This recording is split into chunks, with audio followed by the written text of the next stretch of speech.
신명기 30장 19절 20절. 네, 우리 같이 한번 읽어보겠습니다. 내가 오늘 하늘과 땅을 불러 너희에게 증거를 삼노라. 내가 생명과 사망과 복과 저주를 내 앞에 두었은즉 너와 내 자손이 살기 위하여 생명을 택하고 내 하나님 여호와를 사랑하고 그의 말씀을 청종하며 또 그를 의지하라. 그는 내 생명이시오 내 장수이시니 여호와께서 내 조상 아브라함과 이삭과 야곱에게 주리라고 맹세하신 땅에 내가 거주하리라. 아멘. 할렐루야. 우리 옆에 분들과 한번 인사하겠습니다. 잘 오셨습니다. 은혜 많이 받으세요. 네, 오늘 말씀의 제목은 돌아오라 그리고 생명을 택하라입니다. 돌아오라 그리고 생명을 택하라. 한번 해볼까요? 돌아오라 그리고 생명을 택하라. 아멘. 성도 여러분, 우리 인생에는요, 살다 보면 이제 끝났나 보다, 더 나아질 게 없겠구나, 때로는 살다 보면 그런 순간이 오기도 하는 것 같습니다. 건강이 무너져서 병상에 누웠을 때 그런 생각이 오기도 해요. 사업이 실패해서 더 이상 다른 방법이 없을 때 그런 생각이 들 때도 있습니다. 사랑하는 가족과의 관계가 완전히 깨진 거죠. 다시는 회복될 수가 없는 것 같아요. 그래서 그런 생각이 느껴질 때가 있습니다. 젊은이들은요, 미래가 보이지 않아서 낙심합니다. 어른들은 지나온 세월의 상처 때문에 마음이 무너져 평생을 그 아픔을 안고 살아갈 때가 있습니다. 그럴 때 우리는 이렇게 말해요. 여기까지인가 보다. 이제는 더 이상 다시 일어설 수 없겠구나. 그러나 성경은요, 분명히 특별히 오늘 신명기 30장은 우리에게 주시는 말씀이 있어요. 아니라는 거죠. 끝나지 않았다는 겁니다. 다시 돌아오기만 하면 된다 라고 하시는 말씀이에요. 끝난 것 같은 자리처럼 보이지만 다시 시작할 수 있는 길이 환하게 그 길이 열렸다. 닫힌 문처럼 보이지만 그 문이 다시 활짝 열렸다라는 말씀입니다. 오늘 우리가 함께 읽은 신명기 30장은요, 바로 그런 은혜를 보여줍니다. 앞선 27장, 28장에서 모세가 전한 그 말씀은 사실 이게 너무 무거운 말씀이었어요. 순종하면 복이 임하고요, 불순종하면 저주가 따른다. 어찌 보면 하나하나 꼬집어가지고 우리에게 경고해 주시는 말씀이었습니다. 백성들은 두려웠겠죠. 한 번 더 넘어지면 이제 끝장나겠구나. 이런 마음이 하나님의 말씀을 태어나는 그 모세의 이야기를 들어가면서 그런 생각이 들었을 것 같아요. 그런데 하나님은 심판으로 끝내지 않으시잖아요. 29장에서 언약을 새롭게 하시고 오늘 30장에서 이렇게 말씀하시는 거예요. 네가 마음을 다해 돌아오기만 하면 내가 다시 너를 모으고 회복하겠다. 내가 생명과 복의 일을 두었으니 생명을 택하라. 이렇게 오늘 30장의 요약이, 초점이 바로 거기에 있는 겁니다. 오늘 말씀을 준비하면서 당연히 누가복음 15장의 탕자가 떠올랐습니다. 집을 떠난 아들이죠. 처음에는 자유를 찾은 것 같았습니다. 가지고 있는 돈이 있으니 주변의 사람들도 꽤나 따랐던 것 같습니다. 흥청망청 허랑방탕하게 있는 거 없는 거 다 써가면서 세월을 보내니 이제는 미천이 떨어지는 거죠. 미천이 떨어지니 주변에 있던 사람들도, 돈 보고 쫓아온 사람들도 하나둘씩 떠나가는 거예요. 어찌하겠습니까? 돼지를 치는 종살이를 하면서 돼지가 먹는 열매라도 먹어보려고 했지만 그것마저도 쉽게 허락되지 않은 인생으로 추락해 버렸습니다. 철저히 무너져 내립니다. 철저히 무너져 내려요. 철저히 무너져 내리는 게 중요한 포인트예요. 그때 문득 아버지 집을 떠올리는 거지요. 내 아버지 집에는 품꾼도 풍족하게 먹는데 난 여기서 굶어 죽는구나. 내가 일어나 아버지께 돌아가야 되겠다. 그가 결심한 거지요. 다시 아들이 되겠다는 것이 아니에요. 종이라도 좋으니까 아버지 곁으로 돌아가겠다 하는 겁니다. 그런데 아시는 것처럼 아주 놀라운 일이 벌어집니다. 아직도 집에 돌아가지 않았는데 저 멀리에서 누군가 오는 거죠. 아버지예요. 아버지가 그 아들을 알아보고 체면도 있고 마을 사람들의 눈길도 신경 쓰지도 않고 아들을 향해 달려와서 그를 끌어안습니다. 이렇게 이야기해요. 이내 아들은 죽었다가 다시 살아났으며 내가 잃었다가 다시 얻었다. 여러분, 이 둘째 아들 같다면요, 책망을 좀 해야 됩니다. 이 둘째 아들 같다면요, 그냥 가만히 둬서는 안 돼요. 그러나 아버지 어떻게 합니까? 책망합니까? 책망하지 않아요. 그냥 그 아들을 끌어안습니다. 가장 좋은 옷을 입히고 손에 가락지를 끼우고 발에 신을 신겨줍니다. 넌 이제부터 우리 집의 종이다? 맞습니까? 아니잖아요. 종이 아니에요. 우리 집의 아들이지 않습니까? 변함없는 아들이죠. 다시 아들로 받아주는 이 아버지의 마음인 겁니다. 성도 여러분, 이것이 바로 오늘 신명기 30장에서 보여주는 중요한 메시지입니다. 우리가 잘못해도 때로는 멀리 떠나 있어도 어떻게만 하면 된다고요? 돌아오기만 하면. 누가복음 15장의 탕자가 이것도 못하고 저것도 못하고 이것도 못하고 저것도 못하고 못한 것 잘못한 것 토성이지만 딱 한 가지 잘했다 그랬잖아요. 뭡니까? 돌아온 거. 돌아오기만 하면 하나님은 어떻게 해주십니까? 다시 아들로 받아주시는 거죠. 다시 회복시켜 주시는 은혜가 오늘 이 30장에 계속 야단 맞고 꾸중 듣고 경고의 메시지를 들은 것 같은 이스라엘 백성들에게 오늘 이 30장에서 돌아오기만 하면 된다라는 말씀을 해주고 계신 거예요. 그래요, 이스라엘은요, 가나안 입성을 앞두고 마지막 결단의 순간을 맞이하죠. 우리 역시 삶에서 같은 초청을 받고 있습니다. 그래서 오늘 제목이 그거예요. 돌아오라. 그리고 생명을 택하라. 그렇게 오늘 우리에게 가장 큰 소망은 분명합니다. 돌아오기만 하면 하나님은 반드시 회복시켜 주시는 은혜가 있는 줄 믿습니다. 먼저 6절을 한번 볼까요? 내 하나님 여호와께서 내 마음과 내 자손의 마음에 뭘 베푸셨어요? 할례를 베푸사 너로 마음을 다하며 뜻을 다하여 내 하나님 여호와를 사랑하게 하사 너로 생명을 얻게 하실 것이며 아멘. 여기서 중요한 단어가 할례예요. 할례. 할례는요, 자르다, 껍질을 벗기다, 이런 뜻을 가지고 있는 단어입니다. 하나님은 단순히 겉모습을 조금 고치시는 분? 이게 아니에요. 하나님은 우리의 마음 깊은 곳까지 들어오셔서 굳어버린 껍질을 도려내려고 하신다는 거죠.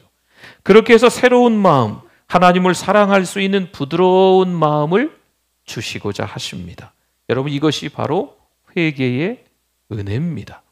여러분, 회개는요, 인간의 결심으로 억지로 자신을 바꾸려는 일이 아닙니다. 하나님께로 방향을 돌릴 때 하나님이 친히 우리의 마음을 새롭게 하시는 줄 믿습니다. 그렇습니다. 회개란 감정적인 후회가 아니에요. 회개는 후회가 아니에요. 회개는 삶의 방향을 바꾸는 겁니다. 어제까지 나를 향해 달리던 그 길을 이제는 하나님께로 돌려서는 것이 이게 회개입니다. 내 뜻과 내 방법과 내 주관과 내 경험으로 내 노하우로 살아왔다면 이거 이제는 바꿔야 되는 거예요. 이게 회개라는 겁니다. 그리고 그 순간 하나님은 새로운 마음을 주시고 사랑의 마음을 부어주시는 줄 믿습니다. 이 은혜가 에스겔 36장 26절에 표현하고 있어요. 또 새 영을 너희 속에 두고 새 마음을 너희에게 주되 너희 육신에서 굳은 마음을, 어떤 마음이요? 굳은 마음을 제거하고 어떤 마음을 주세요? 부드러운 마음을 줄 것이며. 아멘. 여기서 굳은 마음은요, 돌 같은 마음이에요. 딱딱한 마음. 말랑말랑하지 않은 거죠. 돌처럼 단단해져서 말씀은 들어도 반응하지 않습니다. 수도 없이 많은 말씀을 들어도 소용없어요, 이 사람은요. 성령의 경고에도 움직이지 않는 상태, 전혀 반응하지 않는 거죠.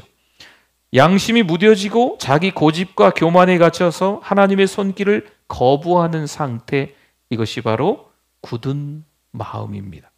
반대로 부드러운 마음은요, 살처럼 부드러운 마음이다, 이렇게 표현할 수 있어요. 피부처럼 감각이 살아있어서 작은 자극에도 느끼고 반응하는 거죠. 부드러운 마음은요, 그래서 하나님의 말씀에 민감하게 반응합니다. 성령께서 가볍게 만져만 주셔도 그 마음에 감동이 밀려오는 거죠. 그리고 눈물이 나오는 거예요. 양심이 찔리면 즉시 돌이키는 마음을 갖습니다.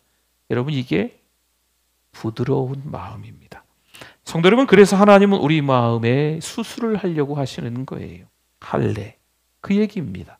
굳은 마음을 잘라내고 부드러운 마음을 주셔서 하나님을 사랑하고 말씀에 순종하게끔 만드시는 거죠. 여러분, 이것이 무슨 할례일까요? 이 마음의 할례. 그래서 마음의 할례를 다 받아야 되는 거예요. 하나님의 은혜는요, 단순히 행동을 바꾸는 것이 아니에요. 그 마음의 이 성질 자체를 이거 바꾸는 거예요. 굳은 마음, 돌 같은 마음에서 어떤 마음으로요? 부드러운 마음으로 바꾸는 겁니다. 행동은 억지로 고칠 수 있어요. 하지만 마음의 본성은 하나님이 새롭게 하실 때만 변할 수 있습니다. 성도 여러분, 우리 안에 혹시 아직 돌처럼 굳어있는 부분이 있습니까? 말씀을 들어도 반응하지 않는 완고한 태도. 내 신앙이 있어. 내 고집이 있어. 내가 지금까지 이렇게 살았는데 누가 날 바꾸겠어? 여러분, 성령의 음성을 듣고도 미루는 습관, 이런 어떤 완고한 태도, 미루는 습관. 분명히 하나님이 나에게 말씀해 주셔서 뭔가 깨닫게 해주셔서 바꾸기를 원하신다라는 것을 알고 있는데 그럼에도 불구하고 움직이지 않는 거죠. 오늘 주님께서 그 굳은 마음을 제거하시고 살처럼 부드럽게 반응하는 마음을 주실 줄 믿습니다. 그 부드러운 마음이 있으실 때 우리는 하나님을 사랑하고 또 말씀에 순종하며 생명의 길을 여러 동역자들의 손을 잡고 함께 걸어갈 수 있는 줄 믿습니다. 부부 사이에서도 그래요. 굳은 마음이 있을 때는요, 아이고, 내가 당신 때문에 힘들어 라고 이야기하는 거예요. 자녀하고도 마찬가지거든요. 왜 항상 늘 그 모양이야? 어떤 마음이 있을 때 이 이야기를 한다고요? 굳은 마음이 있을 때 다 상대방의 탓으로 돌리는 거예요. 그러나 부드러운 마음이 주어지면요, 미안해, 내가 더 이해할게, 아들아, 엄마가 더 이해할게, 당신 덕분에 고마워, 이런 말들이 나가는 거죠. 교회 안에서도 마찬가지입니다. 굳은 마음으로는요, 저 사람은 왜 저러는지 모르겠어, 신앙생활 하는 거야 마는 거야 저거, 아이고, 그냥 교회에서 뭐 섬기는데 나만 힘든 것 같아, 이렇게 불평하는 거예요. 하지만 부드러운 마음이 있으면 수고 많으셨습니다. 하나님의 은혜입니다. 함께 기도하겠습니다. 제가 부족합니다. 이런 격려, 이런 위로의 말이 자꾸 흘러나오는 거죠. 성도 여러분, 이것이 바로 마음의 할례입니다. 굳은 마음이 부드러운 마음으로 바뀔 때 우리의 이 말이 바뀌고요, 우리와 이게 연결된 여러 사람들, 네트워크, 관계들이 서로 바뀌고 결국 우리의 삶 전체가 함께 더불어 손에 손을 잡고 생명의 길을 걸어가게 되는 것입니다. 그래서 하나님은 지금도 우리에게 말씀하십니다. 네가 마음을 다하고 뜻을 다해 내게로 돌아와라. 그러면 내가 내 마음을 새롭게 하고 내가 너를 사랑하게 하며 네가 생명을 얻게 하리라. 오늘 말씀의 요약이 그거예요. 기억합시다. 회개는요, 정죄의 자리가 아닙니다. 회개는 새로운 심장을 이식받는 자리입니다. 하나님께서 우리를 새롭게 빚으시는 은혜의 자리가 맞습니다. 혹시 지금 여러분의 삶에 미움의 껍질, 교만의 껍질, 절망의 껍질이 남아 있습니까? 돌아오십시오. 하나님께 방향을 돌리십시오. 그러면 하나님은 그 자리에서 우리의 마음을 새롭게 하시고 다시 사랑할 수 있는 그 심장을, 그 마음을 허락해 주실 줄 믿습니다. 이것이 신명기 30장이 전하는 첫 번째 은혜예요. 그리고 이어서 하나님께로 돌아온 사람에게 주어지는 두 번째 은혜가 있습니다. 그것은 바로 그 말씀은 멀리 있지 않다라는 사실이에요. 14절로 한번 가볼까요? 같이 한번 읽어주세요. 오직 그 말씀이 내게 매우 가까워서 내 입에 있음에 내 마음에 있은즉 내가 이를 행할 수 있느니라. 아멘. 여기서 가까워서 이렇게 하잖아요. 그렇죠? 말씀이 가까워서 손에 잡힐 만큼 가깝다는 거예요. 아주 가깝다는 거죠. 하나님의 말씀은 하늘 끝에 있어서 우리가 올라가야 할 것도 아니에요. 너무 멀어. 저 바다 끝에 도대체 저 험한 풍랑을 지나서 어디 하나님의 말씀이 있는가? 너무 멀어요. 이게 아닙니다. 하나님은 이미 말씀을 우리 가까이에 두신 줄 믿습니다. 말씀은요, 그래서 내 마음에 새겨지고 내 입술로 고백되는 자리까지 와 있습니다. 사도 바울이 로마서 10장 8절에서 이 구절을 인용하는 말씀이 있어요. 그러면 무엇을 말하느냐? 말씀이 내게 어떻게 됐다고요? 가까워 내 입에 있으며 내 마음에 있다 하였으니 곧 우리가 전파하는 믿음의 말씀이라. 아멘. 이 말씀이 가리키는 것은 결국 예수 그리스도의 복음, 그것을 말하고 있는 거예요. 복음은 멀리 있는 신비한 철학이 아닙니다. 우리의 입술 가까이, 우리의 마음 가까이 주어진 은혜인 줄 믿습니다. 그래서 누구든지 믿음으로 고백하면 그 자리에서 구원의 은혜를 누릴 수가 있는 것입니다. 병원에 입원해 있던 성도 한 분이 고백을 합니다. 병실에서는 성경책을 펼칠 힘조차 없는 거죠.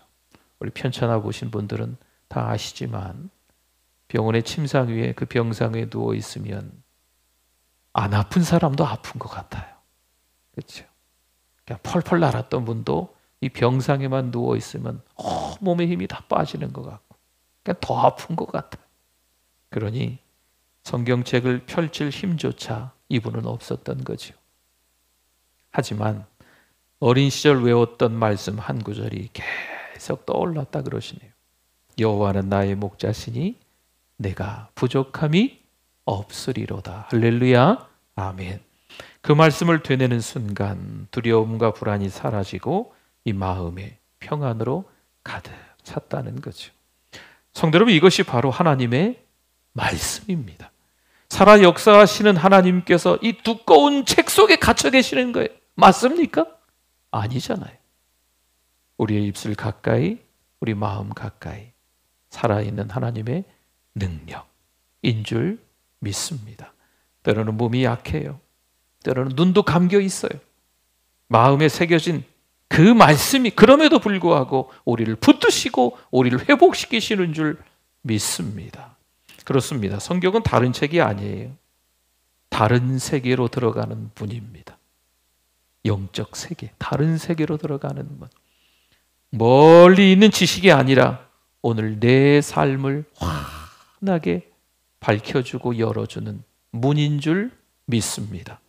성도 여러분, 말씀은요 멀리 있지 않습니다. 책꽂이 위에 얹혀 있는 먼지 쌓인 성경책, 그건 아니죠.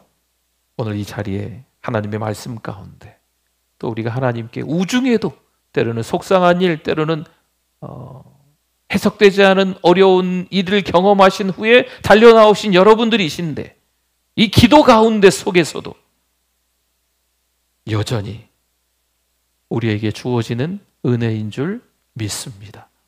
그렇습니다. 말씀을 멀리 있는 신비로만 두지 마시고 오늘 내 삶에 가까이 두실 수 있기를 바랍니다. 성경책을 이렇게 보다 보니까 예수님이 병자들을 고쳐주셨대. 우리랑 상관없는 이야기입니까?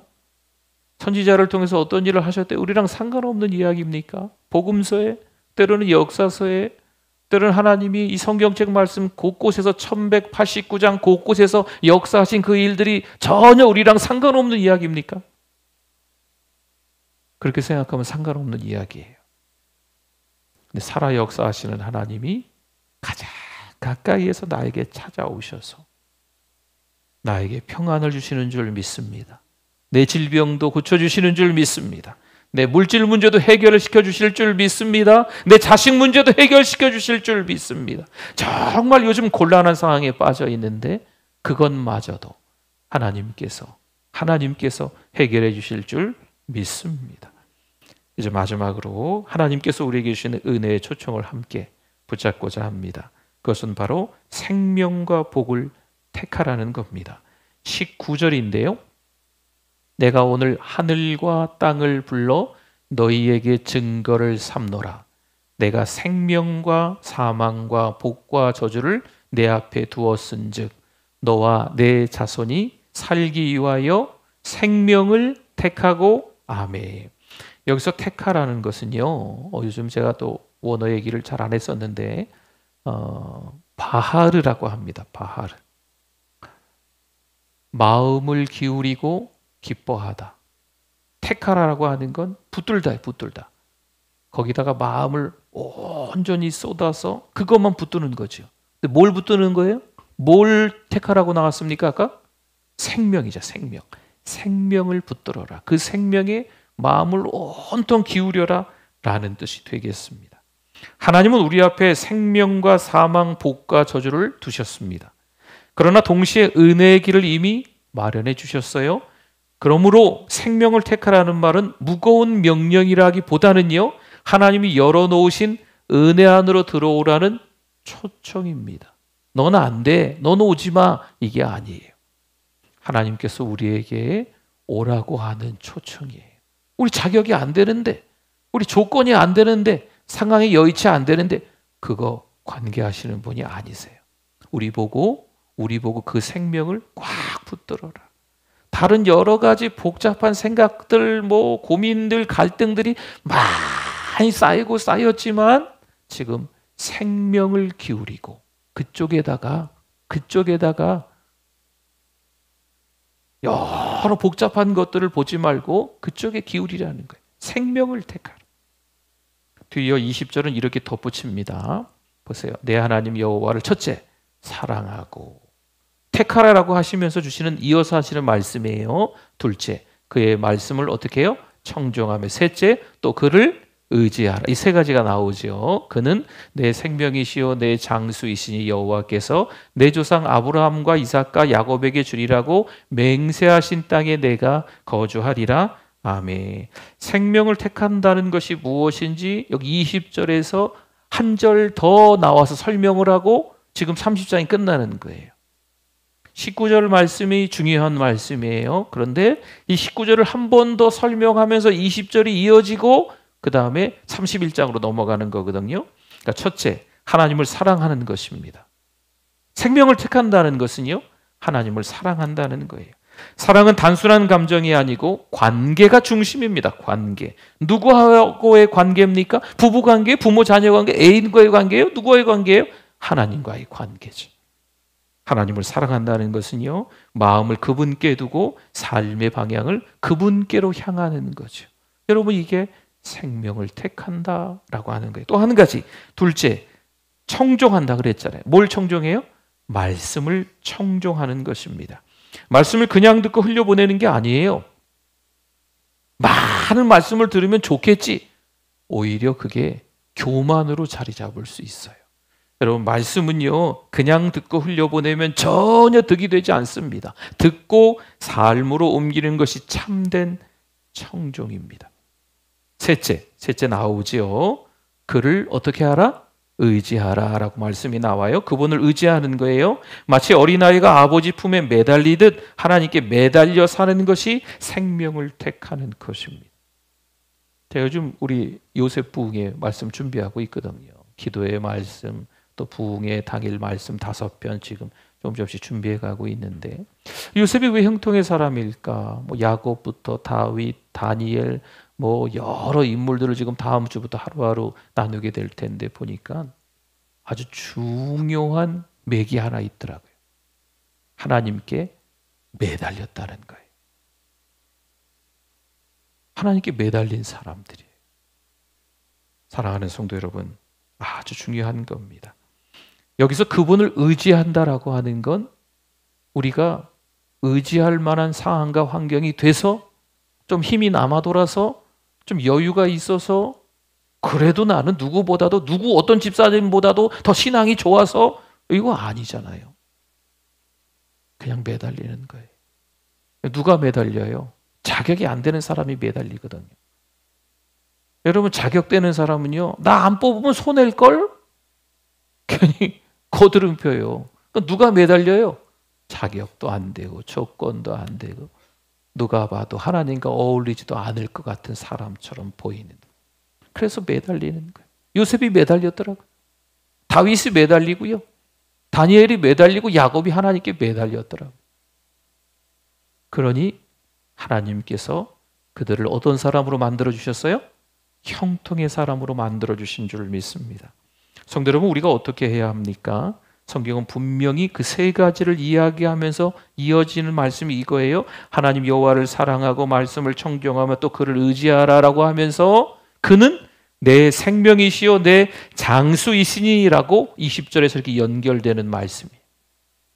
그렇죠. 생명이 따로 있는 것이 아니라 하나님 자신이 우리의 생명인 줄 믿습니다. 생명을 택하라라고 하는 건 누굴 택하라는 거예요?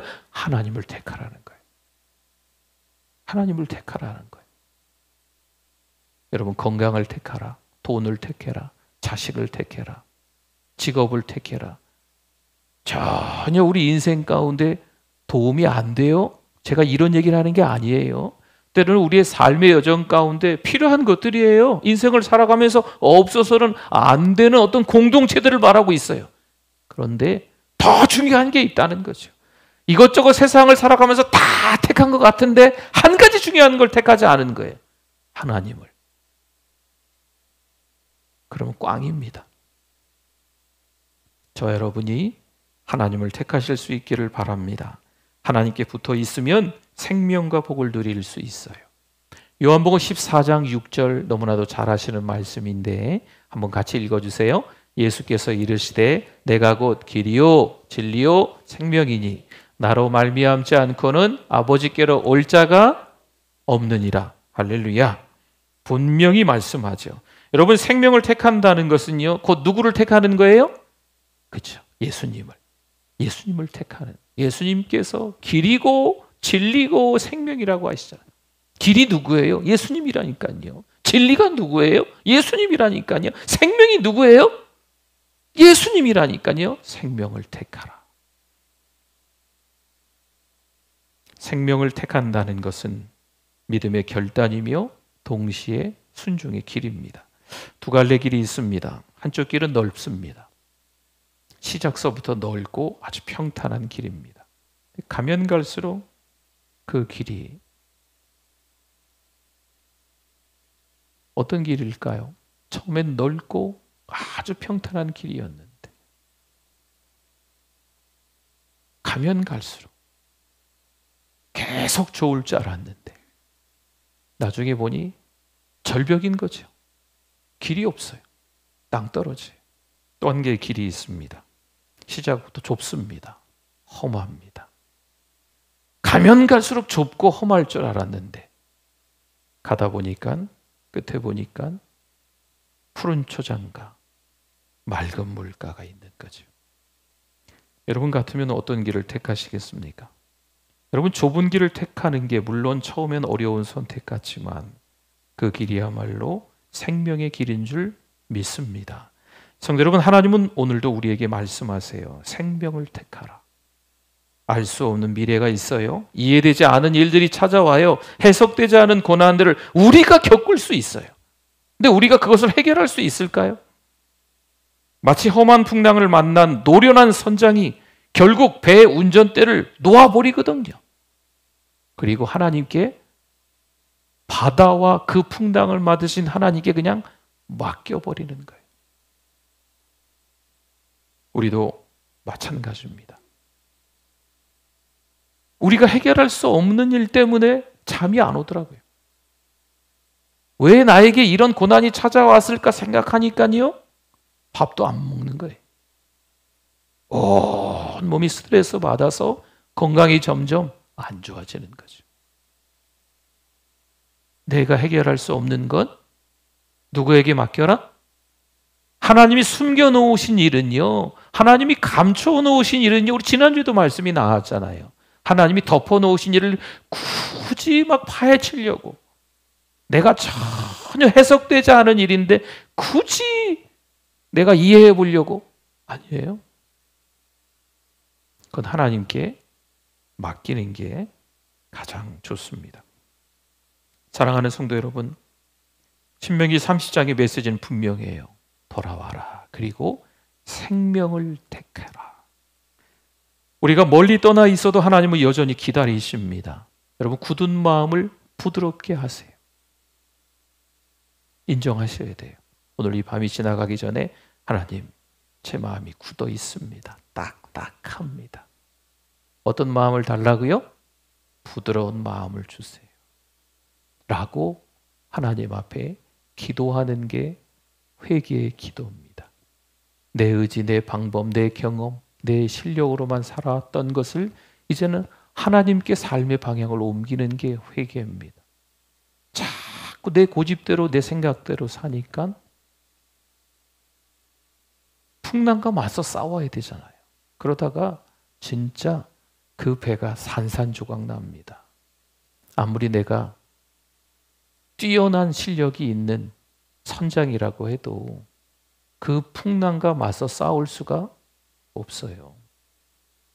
오히려 배가 전복되죠. 뒤집히거든요. 그럼 끝장이죠. 바다 한가운데 배가 뒤집혔는데 누가 살겠습니까? 그 배는 가라앉고 배에 타고 있는 사람들은 다 죽는 거죠. 여러분, 우리 인생의 항해도 마찬가지입니다. 내가 할 수 없을 땐 하나님께 다 맡기는 거예요. 하나님께 맡기고 이 밤에 기도하시길 바랍니다. 부부간의 문제가, 부모 자녀 간의 문제가, 또 돈 문제가, 때로는 건강 문제가 오늘 이 밤에 있는 분들이, 지금 이 눈 마주치는 분들이 몇 분 계시거든요. 내가 해결할 수 있을까요? 없다니까요. 누구에게 맡길까요? 그게 생명을 택하랍니다. 복잡한 일들 때문에 저 멀리 떨어져 있지 말고 돌아와서, 그리고 생명을 택하라. 내가 할 수 있는 일이 없어요. 목사가 할 수 있는 일이 없더라고요. 그냥 하나님 앞에 기도하는 것뿐이죠. 하나님, 평안을 주세요. 평안을 주세요. 하나님께 맡길 수 있기를 바랍니다. 그러면 하나님의 은혜와 회복 안에 우리 모두가 굳게 서게 될 줄 믿습니다. 아멘.